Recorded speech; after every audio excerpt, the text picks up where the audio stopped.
Warfare in the ancient world was a brutal affair, yet there exist powerful accounts of heroic battles where opposing civilizations used cutting-edge military technology to overpower enemy states.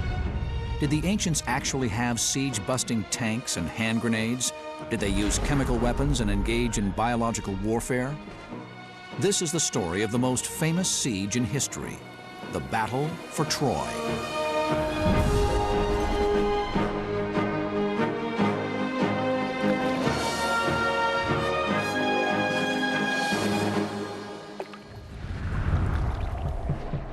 Our common perception of the ancient world is of cultured civilizations whose people were steeped in philosophy, science, and the arts. Yet there is intriguing new evidence which reveals that they were also highly skilled in the art of war and developed advanced military armament and weaponry to become a feared fighting force. The armies of antiquity were incredibly advanced and would use sophisticated war machines. The battles that they fought were on a truly massive scale. The most legendary of these conflicts happened during the Trojan Wars. Warfare in the Bronze Age was sophisticated and lethal. Greek war engineers were using cutting-edge technology to develop an array of powerful weapons that could be produced on a mass scale. It would be the beginning of a fascinating period of arms development that would allow Greek armies to challenge other sophisticated and wealthy civilizations. There would be one violent conquest that would remain a mythical war, steeped in legend for thousands of years. Troy is one of the greatest sieges in the history of warfare, simply because of Homer's wonderful epic poem, the Iliad.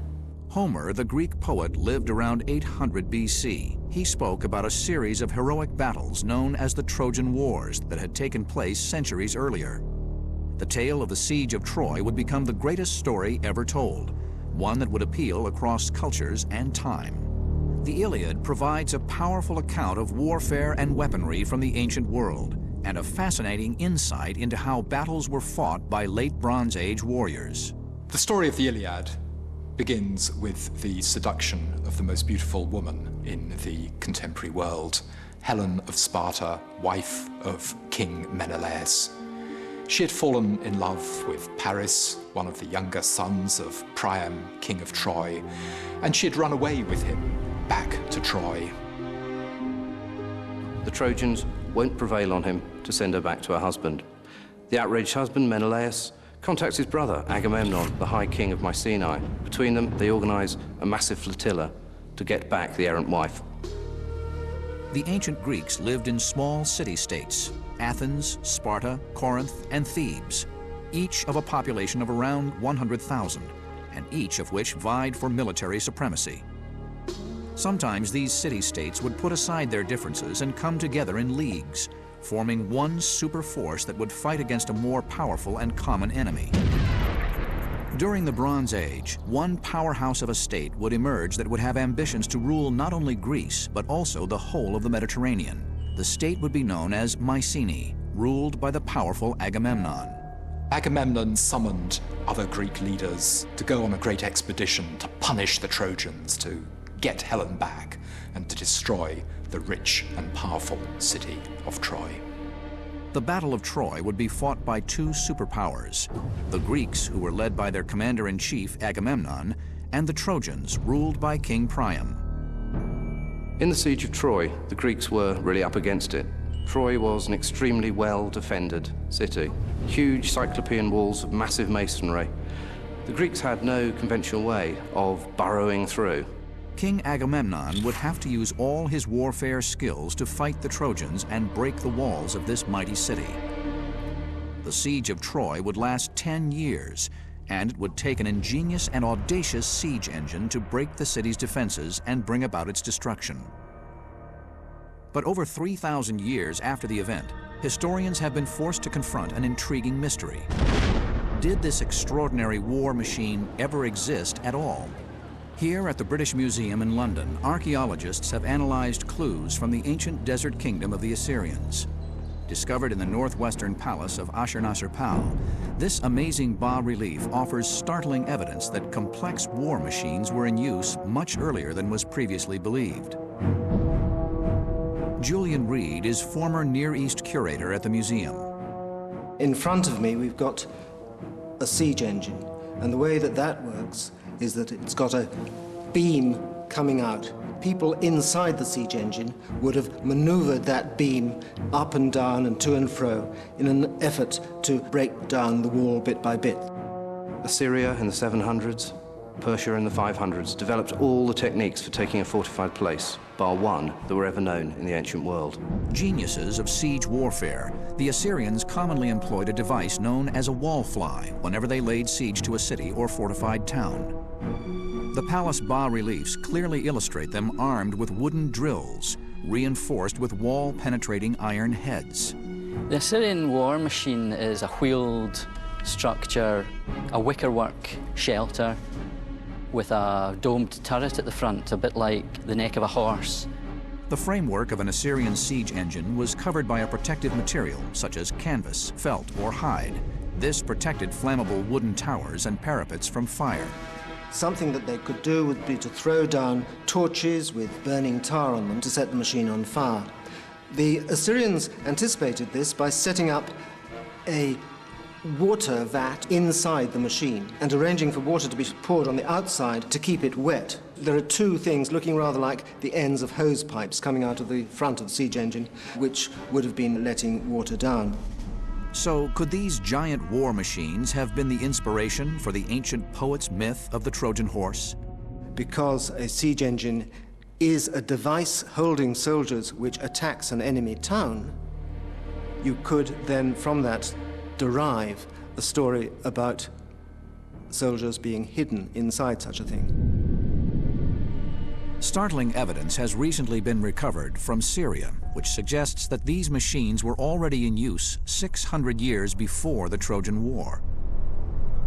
From this, it is clear that the ancient Assyrians were already extremely familiar with advanced siege-busting war machines during the time of Troy. We do know that power in the ancient world was determined in the theater of war, and victory on the battlefield was a gift only bestowed by the almighty gods.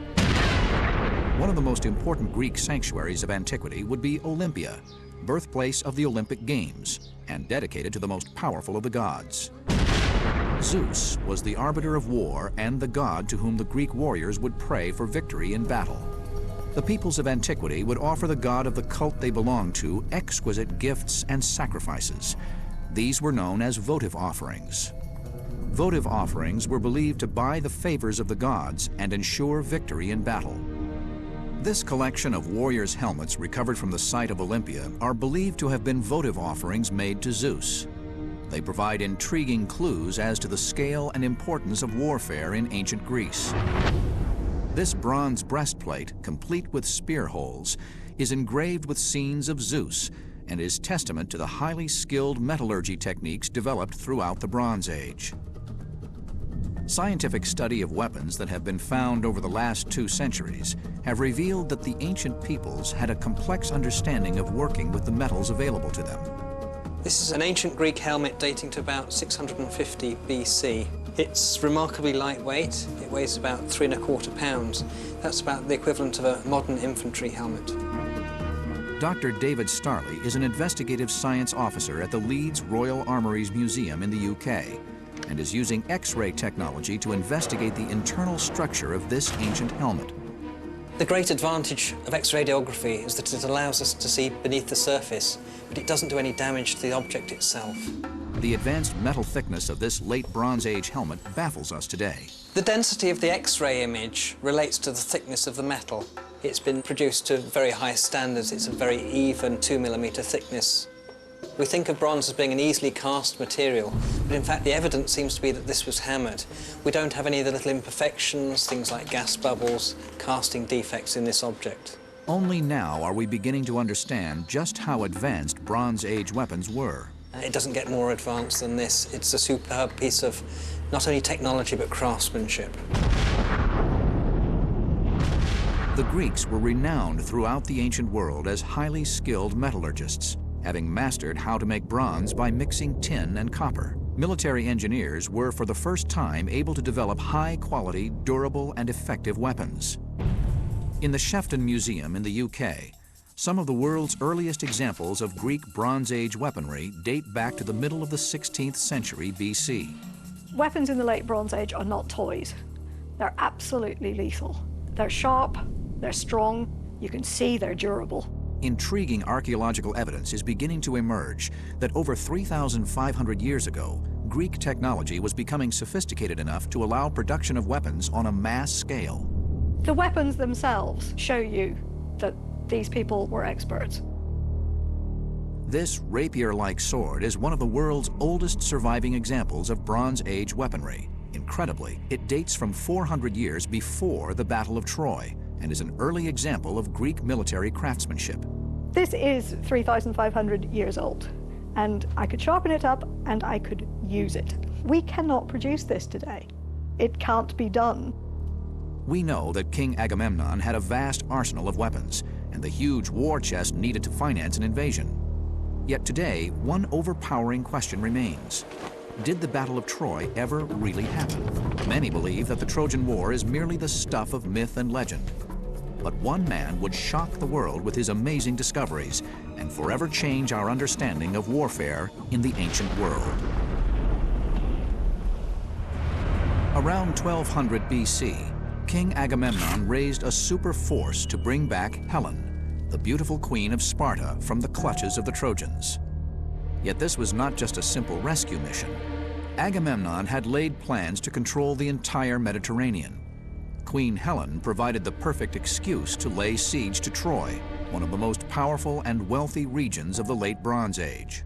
He raised the greatest fleet ever assembled in the ancient world, and Helen was to go down in history as the face that launched 1,000 ships. Ancient historians now believe that in reality, the Armada was to have been a fleet of 100 ships. But even by today's standards, this would still have constituted a massive army of up to 5,000 men. It was the biggest invading force ever to cross the Mediterranean. Most of the ships in the fleet were pentaconters, the first purpose-built warship. A large pentaconter could be up to 100 feet in length. Its width of over 13 feet would allow the rowers to work the oars. These ships would have a top speed of 9 to 10 knots, which is about 12 miles per hour, the equivalent of a ferry traveling through the Aegean today. King Agamemnon assembled a mighty force of 5,000 men, but then he was to face his greatest challenge. The walls appeared impenetrable, but until the 19th century, the details of the story were impenetrable too. Troy carried mythical significance, due mainly to the classical texts surrounding it. Homer's Iliad. In the Bodleian Library in Oxford is one of the oldest surviving copies of Homer's epic text. The text that we have here, the so-called Hawara Iliad, dates from round about 200 AD. The bit in front of us tells of the mustering of the Greek ships that went to Troy. For centuries, archaeologists searched in vain for the true location of Homer's Troy. Then, in the 19th century, a German historian set out to find it using the Iliad as a compass. What Heinrich Schliemann discovered was to shock the Western world. Schliemann and his predecessors read the Iliad almost as a code. They were searching for clues for the real historical site of Troy. Schliemann identified one particular mound in northwestern Asia Minor and set about investigating it, excavating it, and struck lucky. Schliemann traveled to Turkey, to the area around Hisarlik. Here, he thought that he would find Troy. Having negotiated with 2 Turkish businessmen who owned the land around a fort mound, Schliemann started digging and began to uncover the remains of a great city. He knew he was onto something extraordinary. Troy was right beneath his feet. We agree that he was right. He did find the site of Troy. In 1874, Heinrich Schliemann discovered a large cache of gold and silver. It is the richest single find to date, discovered from the site of the excavations. He called it Priam's treasure, as he believed it to be the king of Troy's gold buried at the time of the Trojan Wars.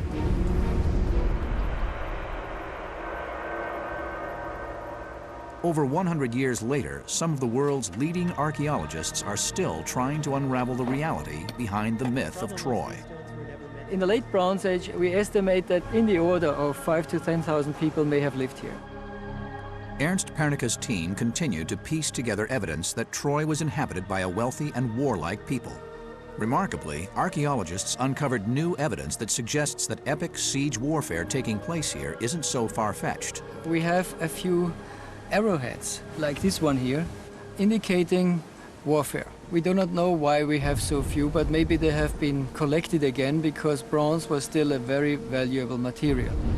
It is incredible to think that these finds may have been used in the siege of Troy. There are other tantalizing clues to suggest that this may have been the site of a major battle.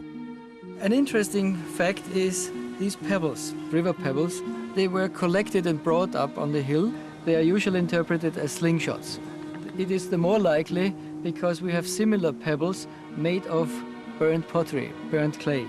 The fact that a large number of slingshots has been found at the site leads experts to believe that a surprise attack may have left the occupants with no time to use them to repel the enemy. Another interesting feature that may have to do with warfare are these polished stones. They have a hole in the middle. They can serve as an end piece on a chariot. But from these fragments, can we discover what armor and weaponry they would have used in hand-to-hand combat? At the time of the siege of Troy, heroic individual combat played an integral part in deciding the outcome of a conflict. King Agamemnon brought along an elite force of ultimate fighters that struck fear into all who faced them. They were led by one of the finest warriors in the ancient world, Achilles. It happens to contain the passage describing Achilles and his myrmidons, and one can even see the name Achilles, Achilleus in Greek. The greatest battle of the Iliad tells of a showdown between Hector, the foremost Trojan champion, and Achilles, the Greeks' finest warrior. Their duel was to be the defining moment in 10 years of brutal conflict. Ordinary soldiers moving in close with their short swords would have been a rough and dirty business, whereas the duels that Homer describes in his poem, these are more idealized, perhaps almost ritual combat. When the Greek hero Achilles was eventually provoked into fighting with Hector, the Trojan champion, they met on the plain outside Troy. It was the custom to throw spears, first of all. Neither spear found its target. So Hector moved in with his sword to finish the thing.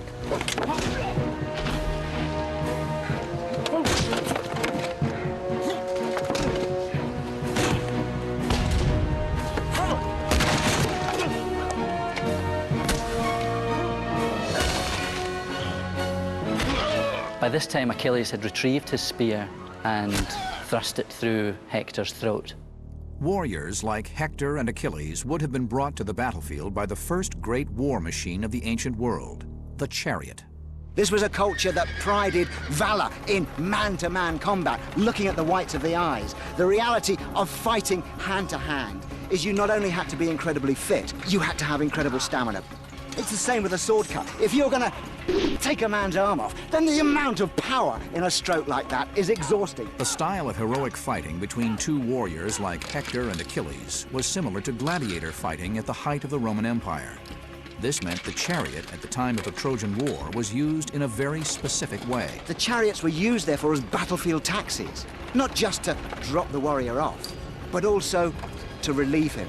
There they are in front of their colleagues, winning fame and glory before one and all. But as they tire, their buddy comes in. He comes in, he jumps off, takes the man on they're going to take, and they make their getaway. 3,000 years ago, a revolution in weaponry saw lethal new armaments constructed on an industrial scale. This posed an epic challenge to King Agamemnon's military engineers. Could they develop the armor technology to avert mass casualties outside the walls of Troy? King Agamemnon's army had made an epic journey across the Aegean to the very gates of Troy. Faced with towering walls and near impregnable defenses, they began a siege that was to last a decade. But how did they survive 10 years in the open, brutally exposed to all that the Trojans could hurl down at them?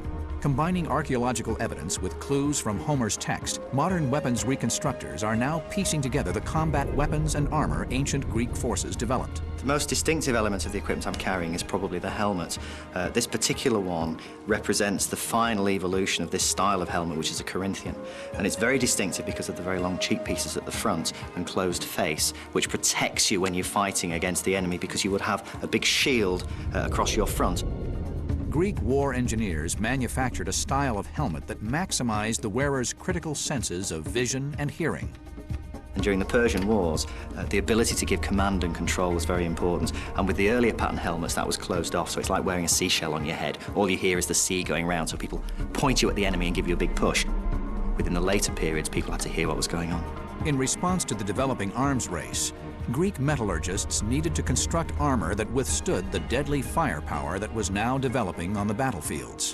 One innovation used composite materials in an ingenious system to protect warriors in combat.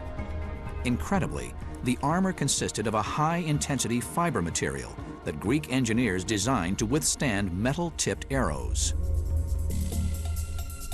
What we've got here is a liner thorax, a lin thorax, which is made up of layers of linen glued together. In fact, this one's got 14 layers of linen with a leather core in the middle. It's lighter than metal armour. It moulds itself to your body when it's warm, but it is very, very hard and very, very protective. In many ways, it's akin to modern Kevlar body armour. We used a composite bow at point-blank range to test the strength of Linothorax technology.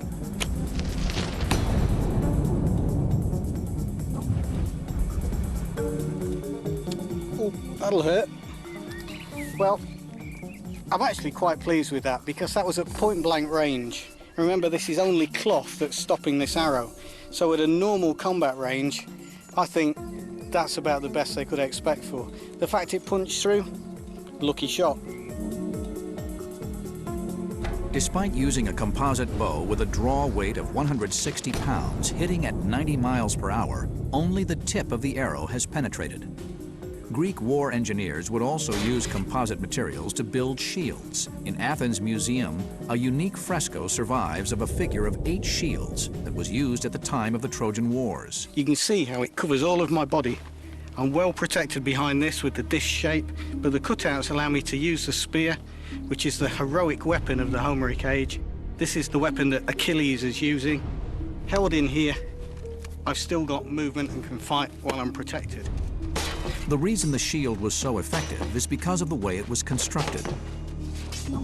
It's light, it's incredibly light, because it's made of wicker, willow, like a basket, tightly packed, tightly woven, very resilient, a little bit of flexibility to absorb impact, but very light and very mobile.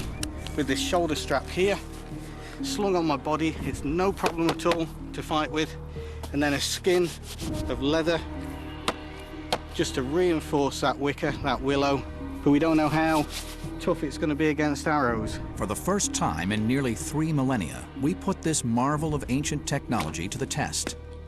Even at point-blank range, the arrow has failed to penetrate the shield because of its ingenious construction. The beauty of its technology would also allow warriors to make running repairs. We now know that the ancient armies were equipped with armor that used cutting-edge fiber technology to defend itself against powerful infantry weapons. But there's more. Another recent discovery points to the ancients being well-versed with these advanced technologies. A stunning discovery in 1960 would confirm the true sophistication of ancient Greek warfare metallurgy in weaponry. This rare footage shows an extraordinary find near Mycenae in mainland Greece. Archaeologists uncovered this amazingly well-preserved type of armor that protected warriors over 3,000 years ago. This highly advanced piece of military armor was known as the Dendra Panoply.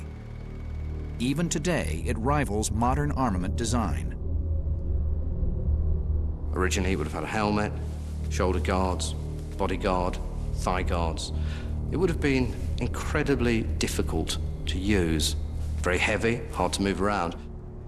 Consisting of 15 separate pieces of bronze sheets, the Dendra Panoply weighed about 35 pounds. The armor used by Homeric heroes was probably quite effective. The Dendra panoply indicates the power, the strength of this protective equipment. The bronze sheets were designed to overlap one another for maximum protection and were clamped together by super strong fibers through holes as small as 2 millimeters. But how successful would it be against the deadly hail of firepower unleashed by the Trojans? One of the enduring mysteries of the Battle of Troy is how did the Greeks sustain a siege for so many years without the destruction of its army as they tried to penetrate the walls of the mighty city? In 1960, a remarkable archaeological find would cause us to rethink our perception of the sophistication of armor at the time of the Trojan War. Virtually no body armor from the time of the siege of Troy has survived. However, excavations by Swedish archaeologists of a chambered tomb at Dendra in Greece would uncover an amazingly preserved full set of bronze armor that was contemporary with the warriors of the Greek forces besieging the Trojan walls. The main weapon used from any distance during the Trojan Wars was the bow and arrow. But would the Dendra panoply be able to protect a warrior from an archer's bow? For the first time in over 3 millennia, we pit a champion archer against Mycenae armor, and we've filmed it in ultra slow motion. Well, that was fantastic. This arrow tried to burrow its way through, and it's managed to penetrate 1/2 inch, and it's dented and mangled the head of the arrow there. Would have shocked him, but it wouldn't have hurt the man at all. Even using the armor-piercing bodkin, champion archer Mike Ashington failed to cause significant damage to the panoply. Amazingly, although Mike's third shot also strikes the edge of the panoply, it glances off, snapping off the arrowhead without leaving so much as a mark on the shiny bronze surface. Another superb shot finds its target right on the heart, but yet again the arrow fails to do more than puncture the outer layer of the bronze armor plate. There's no way this guy's been hurt. He's been shocked, he's been terrified, but he's not hurt. He's still living to fight another day. But what would it have been like having to wear this kind of armor? It would have been incredibly difficult to use. Very heavy, hard to move around. Most fighting happens in the summer when the temperatures are over 100. You couldn't actually have worn it, let alone fought in it for long, before suffering from heat exhaustion. The warriors who would use it would be chariot-borne. They wouldn't actually have to walk or run around much. It's a trade-off between mobility, usability, and its primary function, defense. The original helmet was constructed from boar's tusks, confirming the Homeric tradition of warriors constructing their helmets from hunting trophies.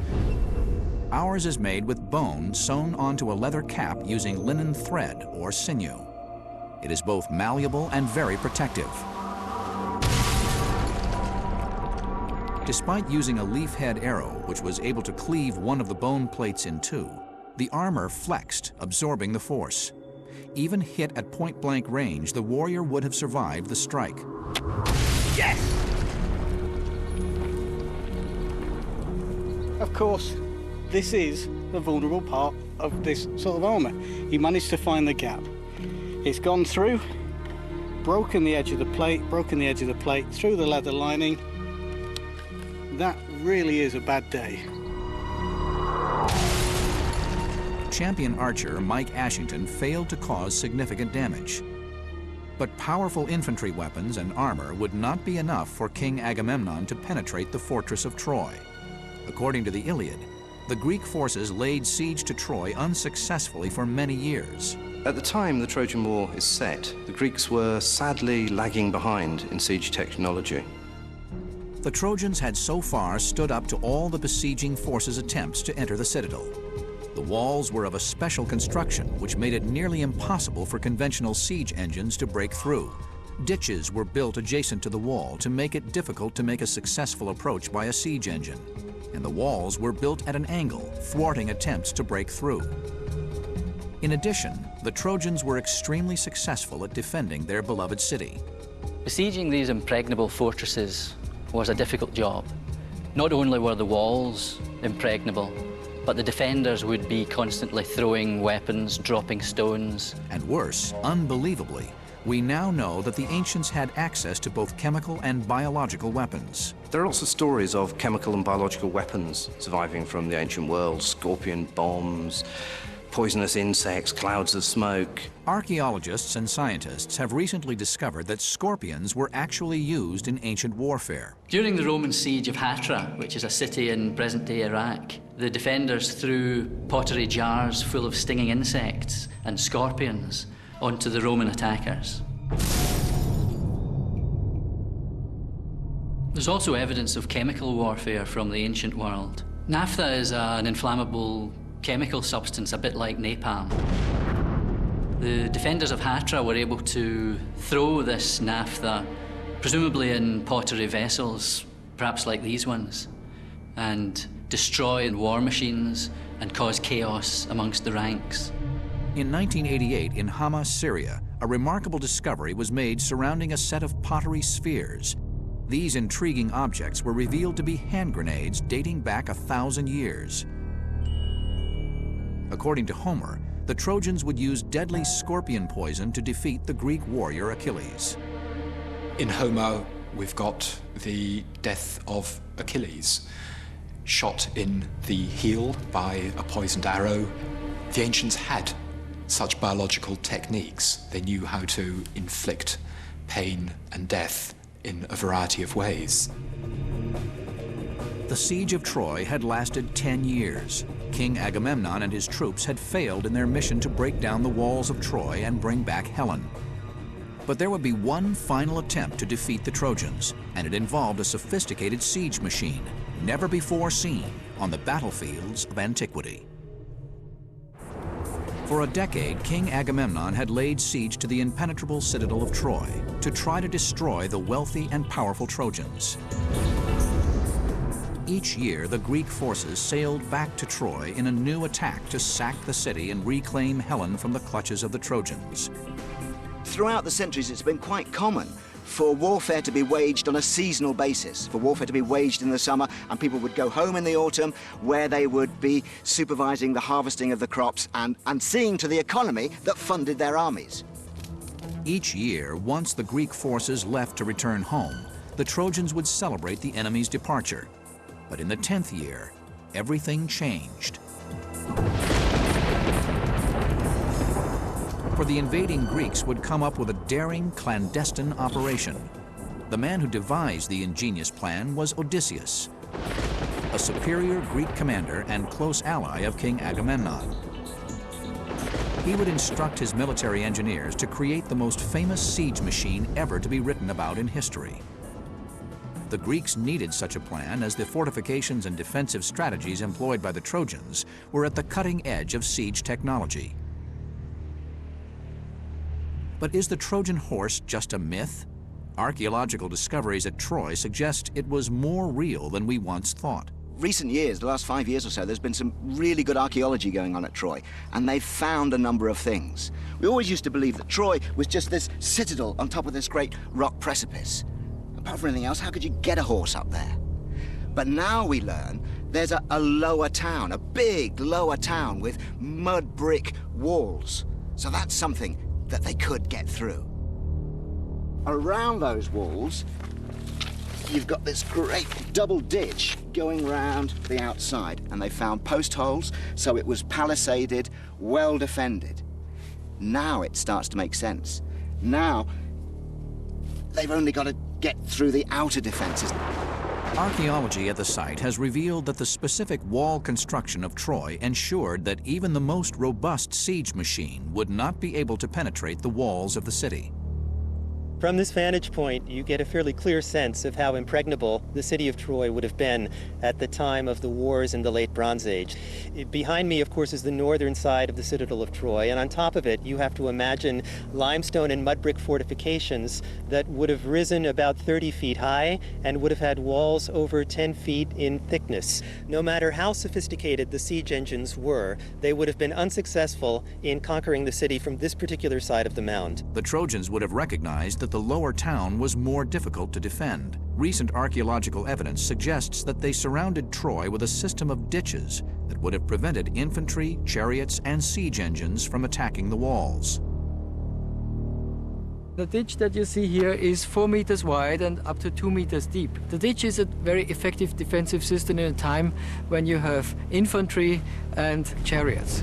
We have excavated here because we have an interruption of the ditch. So this is the main gate, the main entrance to Troy. If there was a Trojan horse, it must have come up here because this was the only entrance to the upper city, to the citadel.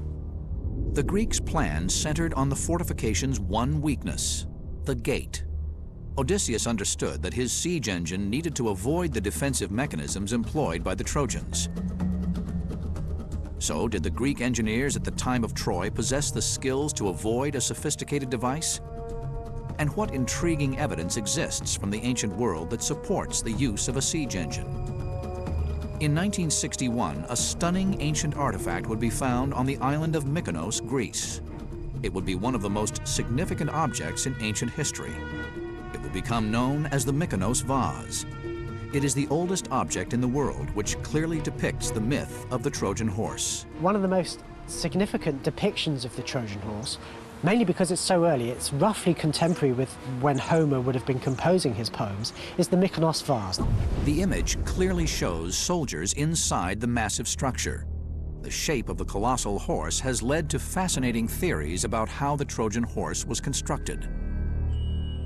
Naturalistic representations of horses in art don't occur until the 5th century BC. We have plenty of evidence for how they did depict horses. And they looked like this. It's primitive, it's pagan, it has this elongated fuselage of a body. It has this high camel neck. It's got a purple mane and tail. That was the high status, prestige color of the ancient world that came from a sea snail just off that Turkish coast. You could perhaps put amethyst for eyes, bronze hooves. Now you've got a most splendid art object, and you can see why it seduced the Trojans into taking it inside. And most importantly, the siege engine had to be so well designed that the ruse would never be discovered. Odysseus's plan was to create a siege engine that could house a specialist elite force of crack commandos who could open up the massive Trojan gates as long as they could get the siege engine inside the city. But the Greeks had a problem. Where would they get the timber to build such a huge structure? It is believed that the Greeks would use the materials from their Pentaconter warships to construct the siege engine. It was an ingenious but audacious strategy. But how would the Trojans be tricked? Fascinating new evidence is emerging that indicates two very significant elements in the story of the siege machine. The first is that Troy was a center for horse trading, and the symbol of the horse was very important in Trojan culture. Archaeologists are beginning to discover caches of horse bones that confirm Troy as an important location for horses in the ancient world. These are horse bones. They were found in a late Bronze Age fill. It's evidence of horses being used here. The second is that the horse was also a prized symbol in the ancient world, one associated with power and wealth. The shape of the siege engine thus would appeal to a strong tradition in the region. Finally, the horse was finished after 3 days by the Greek engineers. It was a magnificent and imposing structure, one that would have attracted the awe of the Trojans as it sat on the shores of Troy. But why would the Trojans bring the siege engine into the city? In order to understand how this ruse might have expected to work, we need to understand the religious mindset of the peoples of that region and that time. The Greeks had vanished from the plains of Troy, leaving the horse outside the gates of the city. The Trojans believed that King Agamemnon had surrendered and fled back across the Aegean. He left the Trojan horse as a gift to the gods to ensure a safe journey across the dangerous seas. But the Trojans had other ideas. If they took this beautiful effigy inside their city, they could offer it to their own gods, bringing the magic of the offering onto their side. A useful way of winning a battle was to attract the opposition gods over to your side. And the best way of doing that was to bring it inside the fortifications, to bring it through the walls, and to set it up in the midst of their city, so that this offering from the Greeks, in fact, became an offering to the gods of Troy. It had taken King Agamemnon and his warriors 10 years to take the upper hand in the siege of Troy. They had managed to create an elaborate foil with their elite forces penetrating the mighty city walls.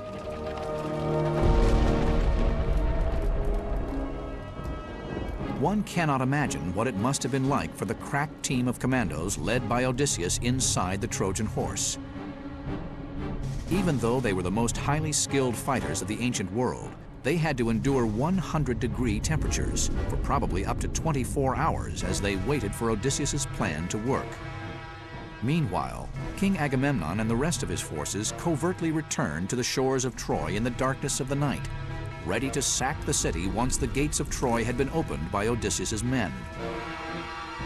Once inside, the Greeks would show no mercy.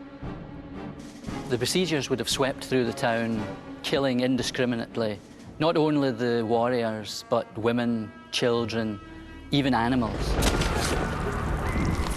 In the end, there were few Trojan survivors. King Agamemnon's vicious assault and burning of the citadel revealed the ruthlessness of the siege warfare in antiquity. It was one of the bloodiest and most barbaric sackings known from the ancient world.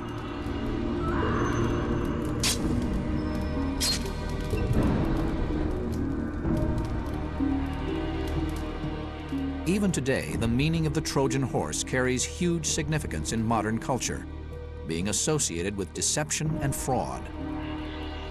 The siege of Troy would have cost vast amounts of money, but as with all wars, ancient or modern, the biggest investment would be in the quest for supreme military technology. In the ancient world, as ever, warfare was the single greatest incentive to technological progress.